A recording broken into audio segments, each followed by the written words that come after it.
My students, how are you? I hope you must be well and enjoying learning English. It's a new video here.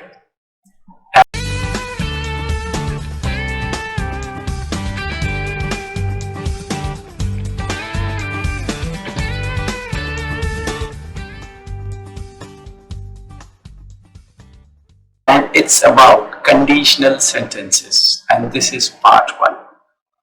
तो conditional sentences क्या होते हैं और कैसे उनको बनाते हैं इंग्लिश में, ये हम कोशिश करते हैं समझने की।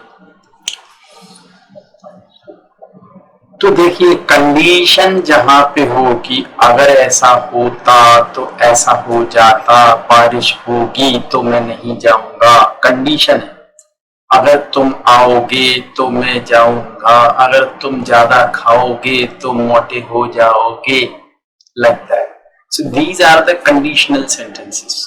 तो ये पार्ट 1 जो है, इसमें मैं आपको बताने वाला हूं जो प्रेजेंट में होते हैं। प्रेजेंट में कई तरह के सेंटेंसेस हो सकते हैं, वो हम लेते हैं प्रेजेंट टेंस में। हो सकता है आपको ये फ्यूचर में भी लगे, मगर ये प्रेजेंट में बनाते हैं, इसलिए इनको हम प्रेजेंट में ही लेंगे। मैं आपको एग्जांपल से बताता हूं। जैसे मैंने कहा, अगर बारिश होगी, अगर बारिश होगी तो मैं बाजार नहीं जाऊंगा। या तो हम ये इसको इस तरह बोले, या अगर बारिश होती है तो मैं नहीं जाऊंगा, अगर बारिश होती है तो मैं बाजार नहीं जाऊंगा, या अगर बारिश होगी तो मैं बाजार नहीं जाऊंगा। अब इसको आप चाहें तो प्रेजेंट में भी मान सकते हो या फ्यूचर में भी मान सकते हो कंडीशनल सेंटेंस, क्योंकि हम इसको दोनों तरीके से बोल सकते हैं। अगर बारिश होगी तो मैं बाजार नहीं जाऊंगा, अगर बारिश होती है तो मैं बाजार नहीं जाऊंगा। तो फ्यूचर, बारिश होगी तो नहीं जाऊंगा, दोनों फ्यूचर में लगते हैं। दूसरा देखें, अगर बारिश होती है तो मैं बाजार नहीं जाऊंगा, प्रेजेंट में लगता है, फ्यूचर में होता है। लेकिन जब भी कंडीशनल सेंटेंसेस में इफ का सेंटेंस हो और इस तरह की सेंटेंस हो, तो प्रेजेंट इंडेफिनिट में ही पहला सेंटेंस बनेगा जिसमें आप इफ को जोड़ते हो। तो अगर बारिश होगी बोले चाहे, या यदि बारिश होती है, तो बनेगा प्रेजेंट इंडेफिनिट टेंस में ही, इफ इट रेन्स, कॉमा। अब जो दूसरा है वो बनेगा फ्यूचर इंडेफिनिट में। I won't, won't means will not. If it rains, I won't go to market. तो इस तरीके से ही ये होगा, if it rains I won't go to market. आप इसको रिवर्स भी कर सकते हो ऐसे, आई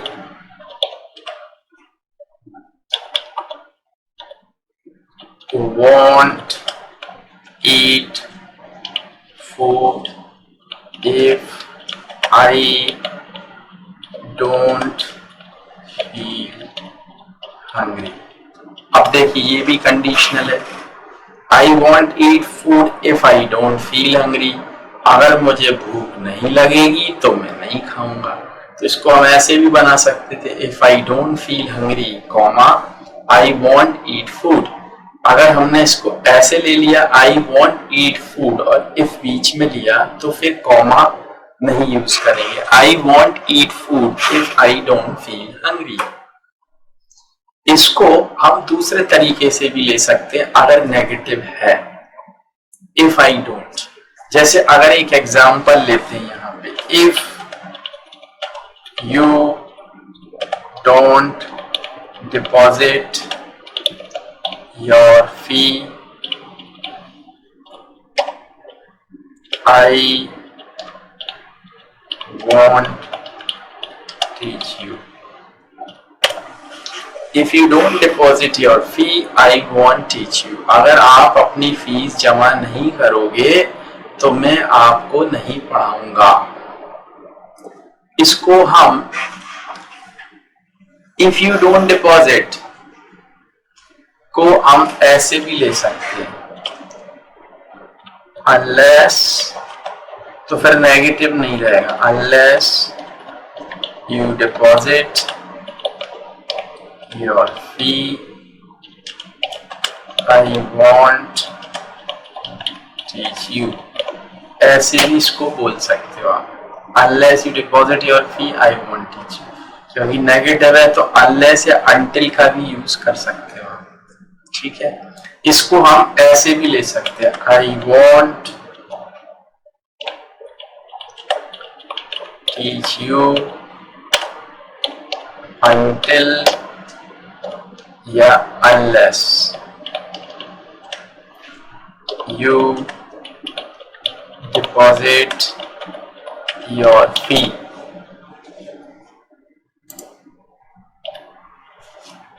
ऐसे भी ले सकते हो।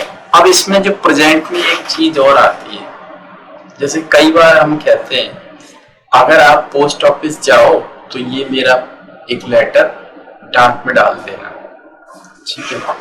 तो या तो आप सिंपल ऐसे भी बना सकते हो, if you go to post office please post this letter, लेकिन यहाँ पे हम शुड का यूज करके भी बनाते हैं। तो सिंपल हम बोलते हैं इफ से भी बना सकते हैं, if you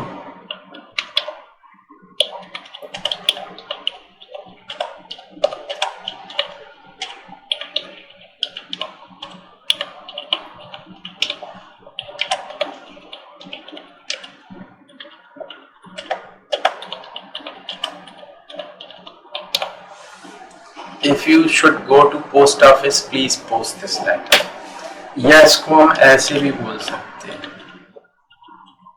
should you go to post office please post this letter। Meaning same है, तरीका अलग हो गया, इफ यू शुड या शुड यू, मतलब वही है, यदि आप पोस्ट ऑफिस जाओ तो मेरा लेटर डाक में डाल देना, ठीक है। अभी क्या एक बड़ा प्रैक्टिकल एग्जांपल आपको देता हूं। यहाँ पे आपने कभी आई ड्रॉप यूज की होगी, वहां पे एक इंस्ट्रक्शन लिखा होता है, क्या लिखा रहता है, मैं लिख देता हूं पहले, फिर उसका मतलब आपको बताऊंगा। शुड दी प्रॉब्लम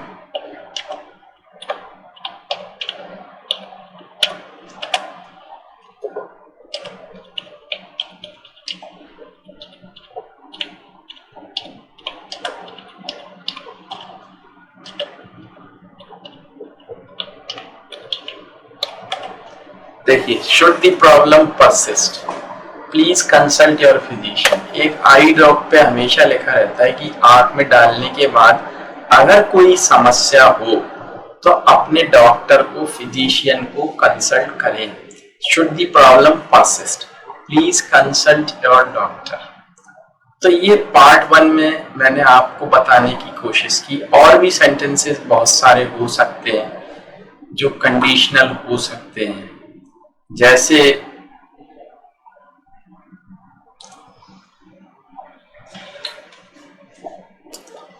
देखिए एक कंडीशनल सेंटेंस और हो सकता है यहाँ पे मॉडल्स के साथ में, जैसे आप जा सकते हैं अगर आप चाहें, तो कंडीशन है आप चाहें तो आप जा सकते हैं, आप जा सकते हैं अगर आप चाहें। तो इसको हम कैसे बनाएंगे, you may go if you wish, you may go if you wish. तो अगर कोई और सेंटेंसेस कंडीशनल जो आपको लगते हैं कि आप चाहते हैं मैं उन्हें बताऊं या बनाऊं, तो please right these sentences in the comments below that video. Sentences part 2 first video मैं बना चुका हूं, आप देख चुके होंगे, अपलोड कर चुका हूं। और ये सेकंड वीडियो है जो कंडीशनल सेंटेंसेस के बारे में आपको बताऊंगा। तो पहले वीडियो में मैंने आपको बताया कि प्रेजेंट इंडेफिनिट में कैसे कंडीशनल सेंटेंसेस हो सकते हैं या फ्यूचर में भी वो हो सकते हैं, लेकिन बनाते कैसे हैं वो मैं आपको बता चुका हूं पहले वीडियो में। ये पार्ट 2 में हम बात करेंगे पास्ट में जो कंडीशनल सेंटेंसेस होते हैं, तो वो कैसे हो सकते हैं उनको हम यहाँ पे बनाते हैं। जैसे देखिए, अगर हो कि मैं पास्ट में कुछ करता तो ऐसा होता, जैसे अगर तुम पढ़ाई अच्छे से करते तो पास हो जाते। अगर तुम पढ़ाई अच्छे से करते तो पास हो जाते, ये कंडीशनल है पास्ट। तो इसमें जो पहला सेंटेंस है, अगर तुम पढ़ाई अच्छे से करते, तो वो हमेशा पास्ट परफेक्ट में बनता है, ठीक है। इफ यू हैड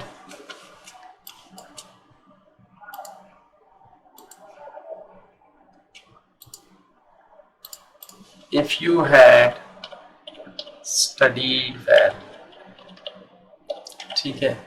तो ये पास्ट इंडेफिनिट पास्ट परफेक्ट में बन गया, if you had studied well. और ये जो दूसरा सेंटेंस है, तो मैं इसका चाहे तो आपको फॉर्मूला लिख देता हूं, past perfect plus subject use करेंगे प्लस वुड का इस्तेमाल करेंगे प्लस हैव और plus third form of verb plus object, ये फॉर्मूला यूज करेंगे, ठीक है। If you had studied well, you would have passed the exam. तो ये अपन इस तरीके से बना लेंगे, if you had studied well you would have passed the exam. इसको हम ऐसे भी बोल सकते हैं, हैड यू स्टडीड वेल। और ये पूरा, इसको यहाँ कॉपी पेस्ट कर देता हूँ।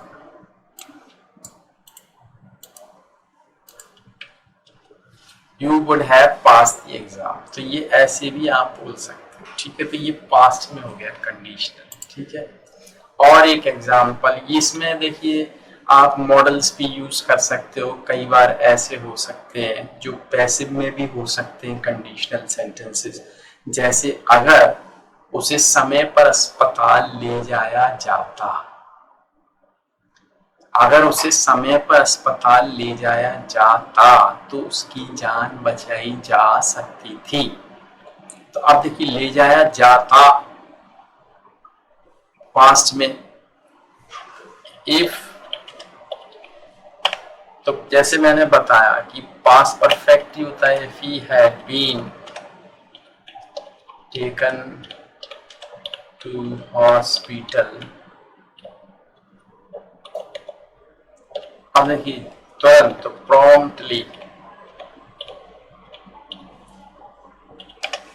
If he had been taken to hospital promptly, तो उसकी जान बचाई जा सकती थी। तो हीज लाइफ, अब देखिए इसमें तो आपको मॉडल्स आना चाहिए तभी ये बना पाएंगे आप। तो मॉडल्स के बारे में हम कोशिश करेंगे कि आपको वीडियोस बाद में बताएं। His life could have been, तो देखिए चूंकि कुड हैव सकता था होता है, कुड हैव प्लस V3 सकता था, तो ये पैसिव में, his life could have been saved, तो ये पैसिव में हम बनाएंगे, ठीक है। ये बन गया पास्ट में। अगर एक और ले, हाँ, अगर मकान की मरम्मत पहले हो गई होती तो मकान गिरता नहीं, है ना। तो if the house had been repaired timely, मतलब समय से, this house तो गिरता नहीं, तो would not have collapsed. If the house had been repaired timely, this house wouldn't have collapsed. ठीक है, तो ये हो गया। अभी कुछ कंडीशनल सेंटेंस ऐसे होते हैं जो सच नहीं होते, वो किसी भी टेंस में हो, चाहे प्रेजेंट में, चाहे पास्ट में, चाहे फ्यूचर में, लेकिन बनते वो पास्ट में ही है।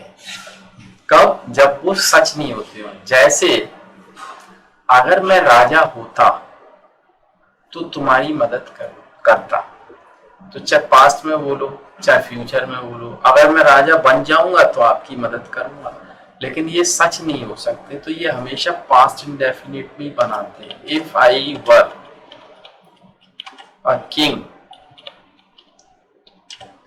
और वुड और V1 से बनाते हैं।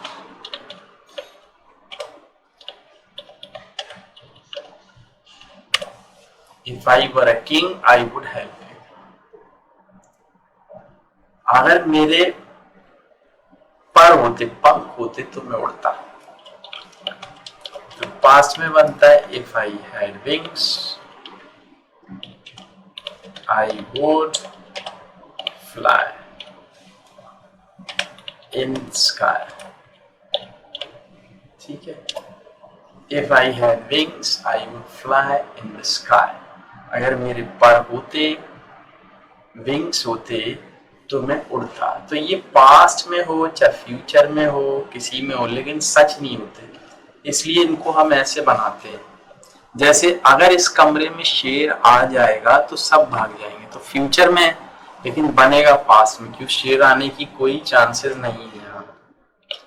If a lion came into this room, all would flee, तो सब भाग जाएंगे। ठीक है,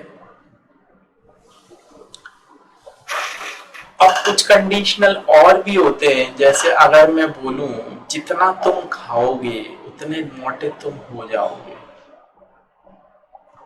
जितना तुम खाओगे, तो कंडीशन है जितना खाते जाओगे उतने मोटे होते जाओगे, तो जितना उतना, जितना तुम खाओगे उतने मोटे तुम हो जाओगे। तो हमेशा ध्यान रखिए, एक चीज पढ़े, जितना उतना, ज्यों ज्यों त्यों त्यों, जैसे जैसे वैसे वैसे। तो इस प्रकार के सेंटेंस में हम हमेशा दा का यूज करते हैं। मैं फॉर्मूला बता रहा हूं आपको, ठीक है? तो दा, इसके साथ प्लस आप कंपैरेटिव डिग्री यूज करते हैं।